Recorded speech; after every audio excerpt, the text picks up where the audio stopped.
نستعينه ونستغفره ونعوذ بالله من شرور أنفسنا ومن سيئات أعمالنا من يهده الله فلا مضل له ومن يضلل فلا هادي له وأشهد أن لا إله إلا الله وحده لا شريك له وأشهد أن محمدا عبده ورسوله لا نبي بعده Allahumma salli wa sallim wa barik ala nabiyina Muhammadin wa ala alihi wa sahbihi wa man tabi'ahum bi ihsanin ila yaumiddin, amma ba'd. Kaum muslimin dan muslimah rahimani wa rahimakumullah. Di kesempatan sore hari ini kita akan bahas berkaitan dengan masalah sebuah keadaan hati yang dimana ini merupakan hati yang paling kemudian didambakan oleh setiap manusia untuk dia bawa dalam menghadap Allah Subhanahu wa taala, dan ini merupakan hati yang beruntung, di mana hati yang seperti ini merupakan hati yang akan mudah kemudian mendapatkan hidayah dari Allah Subhanahu wa taala dan juga meraih keberuntungan di dunia dan di akhirat. Sebagaimana yang pernah kita sampaikan dalam kajian yang masih bertema berkaitan dengan masalah pensucian jiwa, pernah kami sampaikan bahwasanya setidaknya hati itu ada 3 macam. Yang pertama adalah hati yang mati, yang kedua adalah hati yang sakit, kemudian yang ketiga adalah hati yang sehat. Maka kita akan fokuskan pembahasan kita pada hati jenis yang ketiga, yaitu hati yang sehat. Maka hati yang sehat itu merupakan al-qalbu as-salim, hati yang selamat, alladzi la yanju yaumal qiyamah, di mana tidak akan selamat orang pada hari kiamat, illa man atallaha bihi, kecuali bagi orang yang menghadap Allah Subhanahu wa taala dengan membawa hati tersebut. Kama qala ta'ala, sebagaimana firman Allah Subhanahu wa taala di surat Asy-Syu'ara ayat 88 hingga 89. Allah Subhanahu wa taala katakan di ayat yang ke-88, yauma la yanfa'u malun wala banun, pada hari tidak bermanfaat harta apapun bentuknya, wala banun, dan tidak pula anak keturunan. Ingatlah tentang hari di mana harta yang seseorang miliki dulu ketika di dunia, dalam bentuk apapun, dalam bentuk uang, dalam bentuk kebun, dalam bentuk rumah, dalam bentuk kendaraan ataupun yang lain. Begitu pula anak keturunannya, entah itu laki-laki ataukah perempuan, maka semuanya ini tidak memberikan manfaat bagi pemiliknya ketika menghadap Allah Subhanahu wa taala.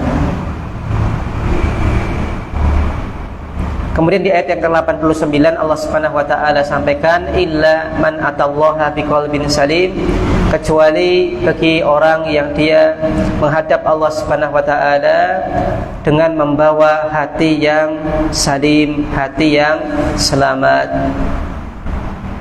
Maka di sini Allah Subhanahu wa taala mengatakan bahwasanya satu-satunya kemudian yang nanti akan menyelamatkan seseorang, membuat seorang itu beruntung, itu adalah hati yang salim, hati yang selamat, yaitu selamat dari berbagai macam noda kesyirikan dan juga penyimpangan kepada Allah Subhanahu wa taala berupa maksiat-maksiat kepada Allah Subhanahu wa taala.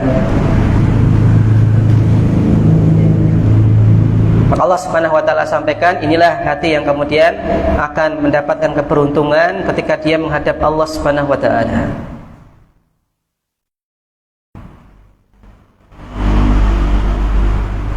Maka hati yang selamat, hati yang salim, atau tadi sebagaimana Allah katakan qalbun salim, itu merupakan hati yang senantiasa dilekati oleh sifat selamat.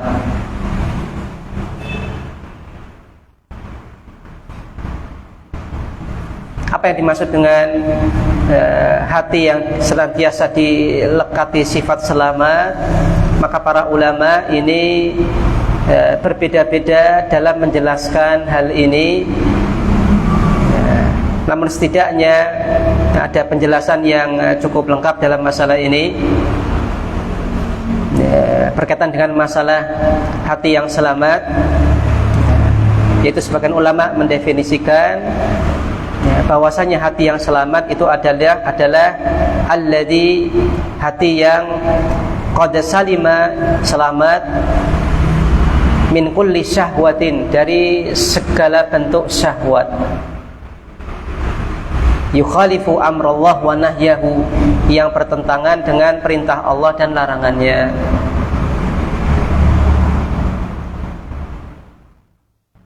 Maka hati yang salim, qalbun salim, yang pertama adalah hati yang selamat dari syahwat. Dan yang dimaksud dengan syahwat ini adalah segala bentuk keinginan yang bertentangan dengan perintah Allah Subhanahu wa taala, malah cenderung kemudian menyuruh seseorang untuk melanggar larangan-larangan Allah Subhanahu wa taala. Maka itu syahwat yang dimaksudkan di sini. Maka syahwat di sini bukan syahwat dalam artian syahwat yang memang ini kebutuhan dasar manusia. Karena ada juga syahwat yang ini memang kebutuhan dasar manusia. Ada syahwat makan, ada syahwat minum. Ini pun syahwat, artinya apa? Keinginan manusia untuk kemudian mengkonsumsi hal tersebut. Maka ini syahwat yang normal, dalam artian ini bukan sebuah hal yang negatif. Adapun syahwat yang dibicarakan di sini itu adalah sebagaimana tadi kita sampaikan, segala bentuk keinginan yang bertentangan dengan perintah Allah dan justru malah kemudian menggoda manusia untuk melanggar larangan Allah Subhanahu wa taala. Maka itulah syahwat yang dimaksudkan di sini.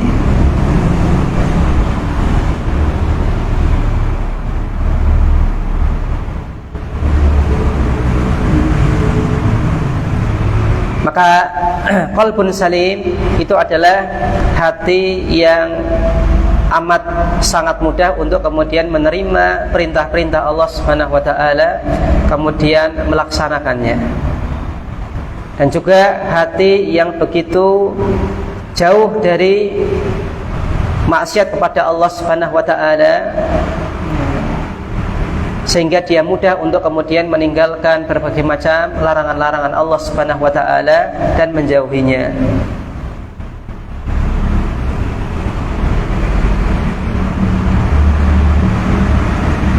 Dan ini juga menunjukkan kepada kita bahwasanya di antara hal yang kemudian menjerumuskan seseorang ke dalam maksiat kepada Allah Subhanahu wa taala itu adalah syahwat.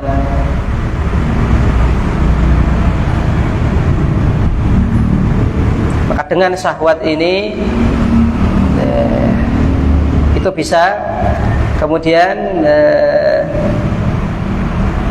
seseorang itu tidak memiliki pertimbangan yang bijak terhadap sesuatu. Dia hanya akan kemudian melakukan hal-hal yang dia rasa itu membuat dirinya bahagia. Maka akal sehatnya, pertimbangan dari akal sehatnya ini akan kalah ketika syahwat lebih didahulukan. Misalkan pada contoh syahwat berlebihan dalam masalah makan dan minum, maka akal sehat ini sudah ada warning, ini perut sudah penuh, ini sudah kenyang, ini jangan ditambah lagi. Tapi kemudian kok ngelihat kayaknya es kelapa muda kok enak banget, tak nyicipi, ternyata tidak nyicipi, malah minum 1 gelas. Akhirnya apa? Muntah. Maka ketika syahwat ini lebih didahulukan daripada pertimbangan sehat dari akal sehat, terjadi adalah ya madarat bagi manusia itu sendiri. Maka berkaitan dengan masalah perintah dan larangan, kemudian kalau seseorang itu kemudian malah mengutamakan syahwatnya daripada akal sehatnya untuk kemudian mentaati perintah Allah dan menjauhi larangan Allah, ya, maka tentunya dia akan susah untuk kemudian mematuhi perintah Allah dan menjauhi larangan Allah. Maka hati yang salim, qalbun salim, itu adalah hati yang selamat dari semua bentuk syahwat yang menyelisihi perintah Allah Subhanahu wa ta'ala. Dan hati yang selamat juga adalah selamat dari kulli syubhatin, semua bentuk syubhat.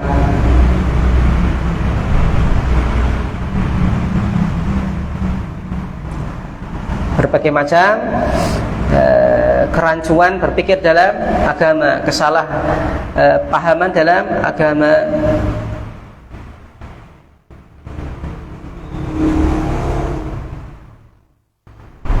Maka setidaknya itu adalah hati yang selamat, itu selamat dari syahwat dan juga selamat dari syubhat.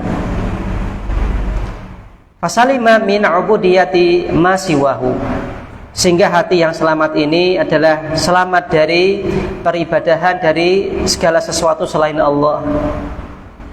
Wasalima min tahkimi ghairi rasulih, dan selamat dari berhukum kepada selain Rasul Allah Subhanahu wa ta'ala. Fasalima min mahabbatillahi ma'a tahkimihi li rasulihi fi khawfihi wa rajaihi wa tawakkuli alaihi wal inabati ilaihi wa dhulli lahu wa ithari mardatihi fi kulli halin wa taba'udi fi sukhtihi bi kulli tariqin. Maka hati yang selamat adalah hati yang selamat dalam mencintai Allah Subhanahu wa ta'ala,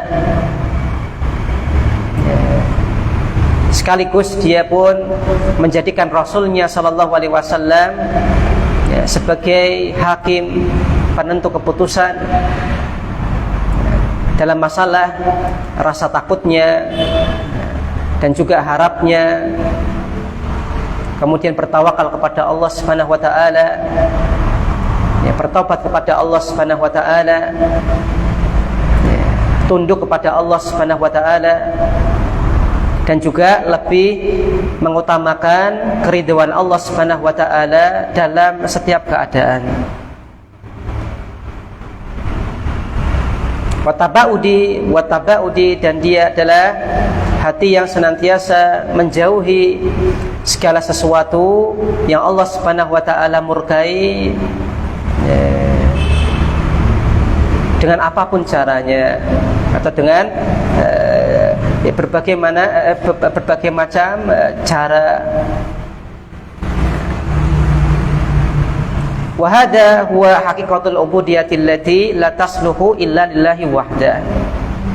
Maka hal ini merupakan hakikat ubudiyah, hakikat penghambaan kepada Allah Subhanahu wa ta'ala, yang tidak boleh kemudian kita berikan kecuali hanya kepada Allah Subhanahu wa ta'ala semata.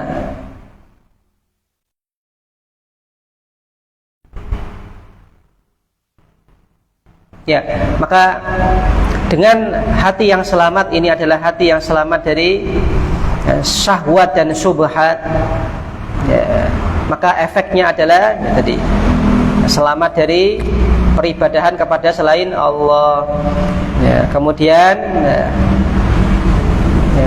selamat dalam masalah kecintaan kepada Allah, dan juga senantiasa berhukum kepada Rasulnya Sallallahu Alaihi Wasallam, dan juga merupakan hati yang gampang untuk kemudian takut kepada Allah, senantiasa berharap kepada Allah, bertawakal kepada Allah, bertaubat kepada Allah, merasa rendah dan tunduk kepada Allah, dan juga merupakan hati yang lebih mengedepankan keridhaan Allah dalam semua keadaannya, dan juga merupakan hati yang dia jauh dan berusaha untuk menjauhi segala bentuk hal yang Allah Subhanahu wa ta'ala murkai, ya, dengan berbagai macam caranya.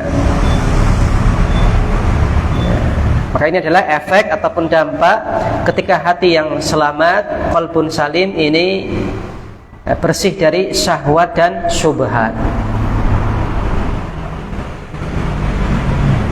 Karena apabila hati ini bersih dari syahwat dan syubhat, hidayah gampang masuk. Kalau hidayah gampang masuk, untuk kemudian beribadah kepada Allah Subhanahu wa taala ini mudah, untuk menjauhi larangan Allah ini mudah, untuk kemudian menjadikan Rasulullah sallallahu alaihi wasallam sebagai teladan itu mudah.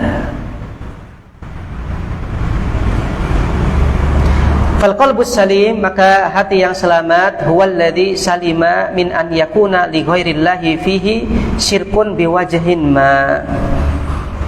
Maka hati yang selamat itu adalah hati yang selamat dari segala bentuk kesyirikan kepada Allah Subhanahu wa taala. Bal qad khalasat ubudiyatuhu lillahi ta'ala. Bahkan dalam hati yang selamat ini, penghambaannya kepada Allah Subhanahu wa taala itu adalah penghambaan yang murni.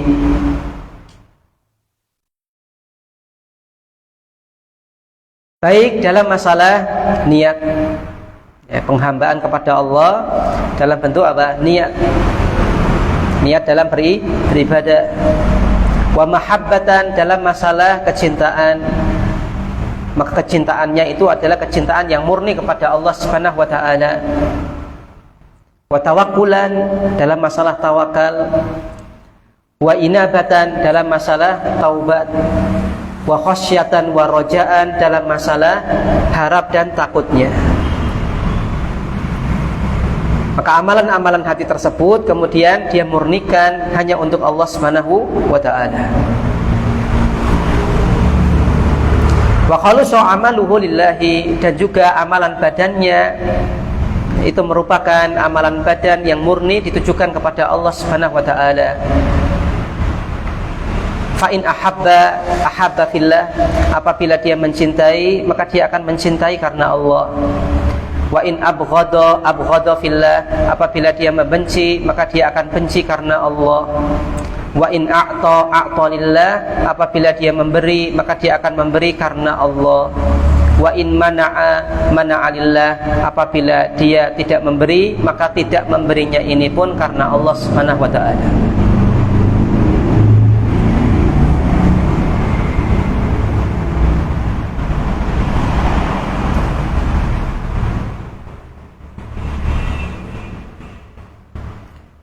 Kaum muslimin yang semoga dirahmati oleh Allah Subhanahu wa taala. Maka itu adalah penjelasan dari sebagian ulama ya, tentang gambaran qalbun salim. Yang ringkasnya tadi kami sampaikan, selamat dari syahwat, selamat dari syubhat. Yang mana efek dari selamat dari syahwat dan syubhat, akan mudah menerima hidayah, mentauhidkan Allah, kemudian menjauhi kesyirikan, dan juga memberikan peribadahan hati ataupun badan itu hanya kepada Allah Subhanahu wa taala. Atau dalam bahasa yang lain, sebagaimana dijelaskan oleh sebagian ulama yang lain, hati yang selamat itu adalah hati yang condong kepada Allah Subhanahu wa taala. Hati yang condong kepada Allah Subhanahu wa taala, condong kepada mentauhidkan Allah Subhanahu wa taala, dan condong kepada taat apa yang Allah perintahkan dan juga Rasulnya sallallahu alaihi wasallam ajarkan. Maka hati yang selamat ini lebih condong kepada al-haq, lebih condong kepada tauhid, lebih condong kepada taat. Maka dia benci kesyirikan, dia benci hal-hal yang bertentangan dengan sunnah Nabi Sallallahu Alaihi Wasallam, dia benci kemaksiatan. Meskipun tidak disyaratkan bagi qalbun salim ini itu murni 100% bersih, tidak pernah tertitik noda hitam dari maksiat sedikit pun, tidak disyaratkan demikian. Karena sebagaimana yang Nabi SAW sampaikan dalam hadis yang sahih, sebagaimana yang ini sering kita dengar dan juga kita berulang kali bahas, yaitu Nabi mengatakan kullu bani Adam khata'. Setiap anak keturunan Adam itu pasti mudah berbuat salah dan banyak salahnya. Maka berbuat salah itu sebuah keniscayaan. Maka tidak ada manusia yang kemudian tidak pernah berbuat salah. Dan sebagaimana yang Nabi SAW sampaikan, apabila anak Adam berbuat maksiat, satu maksiat, maka akan terdapat noda titik hitam dalam hati orang tersebut. Maka selama kemudian dia tidak bertobat dan beristighfar kepada Allah, maka tetap ada titik hitamnya. Sampai kemudian titik hitam ini akan semakin bertambah seiring bertambahnya maksiat.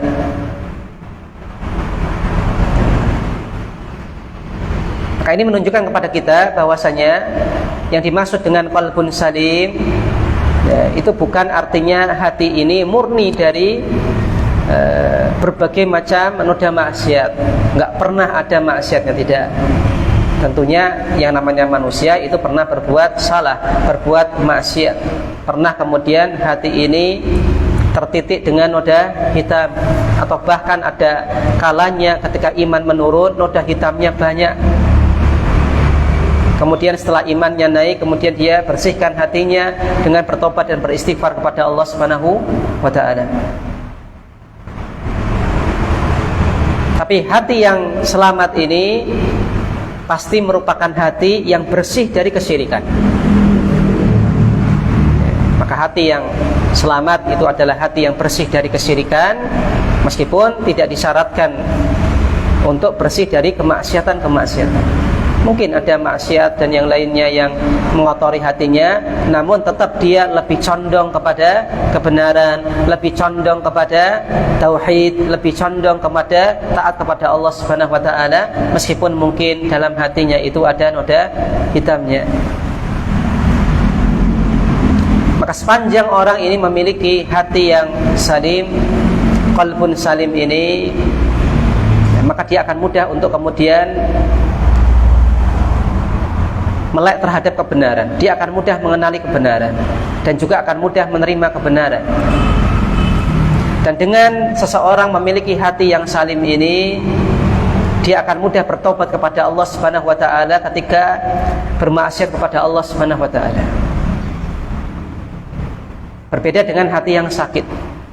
Kalau hati yang sakit, entah sakitnya karena penyakit syahwat atau penyakit syubhat, itu akan lebih susah untuk kemudian bertobat kepada Allah Subhanahu wa ta'ala dan juga untuk kemudian mengenali hidayah dari Allah Subhanahu wa ta'ala.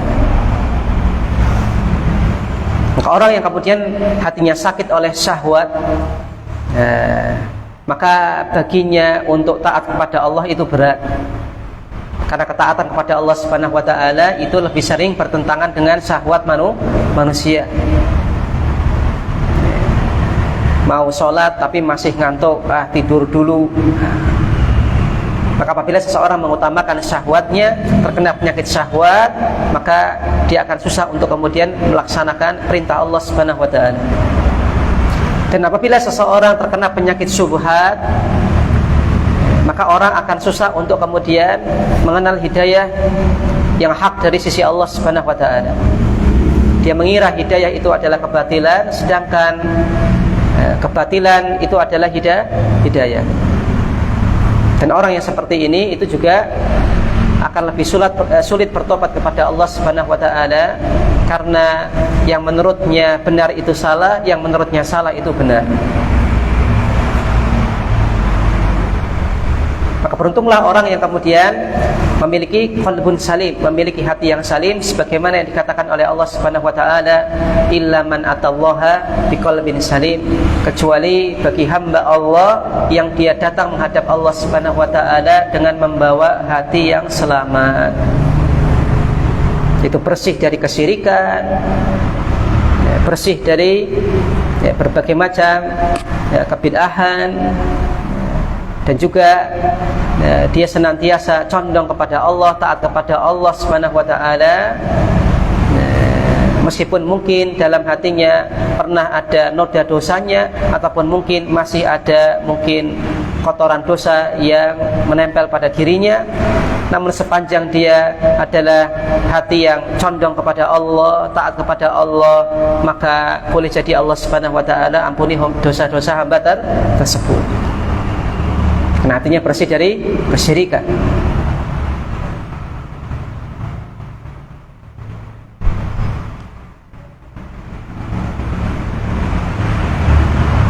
Kaum muslimin dan muslimah rahimani wa rahimakumullah, ini senada dengan apa yang kemudian disampaikan oleh Nabi Sallallahu Alaihi Wasallam dalam hadis yang lain. Yang hadis ini pun insyaallah taala sering kita dengar, di mana Allah Subhanahu wa taala, di mana Rasulullah Sallallahu Alaihi Wasallam mengatakan, innallaha ta'ala la yanzuru ala suwarikum wa amwalikum. Sesungguhnya Allah Subhanahu wa taala tidak akan memandang kepada rupa dan harta kalian, walakinnallaha yanzuru ila qulubikum wa amalikum. Akan tetapi Allah Subhanahu wa taala memandang kepada hati kalian dan juga amal kalian. Kama qala sallallahu alaihi wasallam. Maka di sini Nabi sallallahu alaihi wasallam mengatakan, di antara yang Allah jadikan sebagai tolak ukur penilaian hamba di sisi Allah Subhanahu wa taala itu adalah keadaan hati. Yang mana keadaan hati ini akan kemudian terbuktikan dengan adanya amal. Maka Nabi Sallallahu Alaihi Wasallam katakan, Allah tidak menjadikan tolak ukur nilai seorang hamba dari hartanya, tidak juga dari rupanya. Karena harta dan rupa itu adalah pemberian Allah Subhanahu wa taala. Apalagi rupa, ya. Kita nggak bisa mengusahakan wajahnya kayak gini karena ibu bapak kita kayak gini, ya sudah kayak gini sampai besar. Kita nggak bisa request. Maka gantengnya wajah, cantiknya wajah itu sebenarnya bukan usaha kita. Ya kalau mau memuji orang yang cantik dan ganteng, maka pujilah yang membuat rupa tersebut, itu Allah Subhanahu wa taala. Dan yang dipuji pun ya, tidak perlu kemudian bangga ya, karena Anda tidak mengusahakan wajah Anda supaya jadi ganteng. Itu sudah dari sononya, saya nggak ngapa-ngapain. Nah, berbeda dengan masalah hati dan amal. Maka hati dan amal inilah kemudian yang menjadi objek yang kemudian diuji oleh Allah Subhanahu wa taala kepada manusia ketika dia masih di dunia. Allah uji dengan berbagai macam ujian. Maka ketika hamba itu berusaha untuk kemudian tetap istiqomah di atas ketaatan meskipun dia diuji oleh Allah Subhanahu wa taala, maka itulah kemudian yang bisa menjadi bekal baginya untuk menghadap Allah Subhanahu wa taala. Dan dengan dia tetap tegar dan istiqomah di atas amal saleh, maka itu adalah suatu hal yang kemudian merupakan kebanggaan bagi seorang hamba untuk kemudian dia jadikan sebagai bekal untuk menghadap Rabb-nya kelak. Maka harta, anak keturunan dan juga wajah, ini ya modal dari Allah Subhanahu wa taala. Asalnya dari Allah. Untuk apa? Ya untuk supaya kita lulus ujian.